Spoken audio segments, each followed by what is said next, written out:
Hello viewers, আসসালামু আলাইকুম।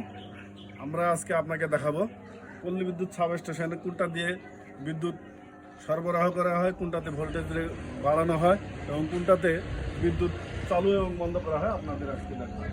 এই যে দেখতে পাচ্ছেন যে একটা পাওয়ার ট্রান্সফরমার, এটা হচ্ছে 33 লাইন, এটার ভিতরে এসে ঢুকে এবং এইটা থেকে 6350 ভোল্ট বাহির করে আমরা এই সার্ভিস লাইনে দিয়ে দিই এবং পরবর্তীতে এই মেশিনগুলো দ্বারা আমরা ভোল্টেজ আপ ডাউন করতে পারি।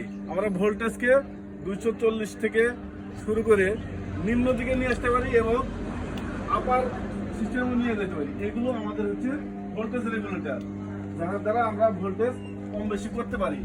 আর এই দেখতেছেন আমাদের ভোল্টেজ রেগুলেটরে কাটা, এখানে আমরা বুঝতে পারি লাইনে কতখানি ভোল্টেজ যাচ্ছে এবং কতখানি ভোল্টেজ আপ ডাউন করতেছে। এদিকে দেখেন, আমরা দেখাই, এগুলো হচ্ছে আমাদের প্রত্যেকটা ফিডারের একটা করে মিটার, প্রত্যেকটা ফিডারে কতখানি করে বিদ্যুৎ যাচ্ছে আমরা সেটা এই মিটার দ্বারা গণনা করব। এটা দেখা যাচ্ছে আমাদের ফিডারের একটা এসিআর এর প্যানেল বোর্ড। সেই প্যানেল বোর্ডে দেখা যায় এই এসিআর এর কতখানি বিদ্যুৎ যাচ্ছে, এই প্যানেল বোর্ডের মাধ্যমে আমরা দেখতে পারি।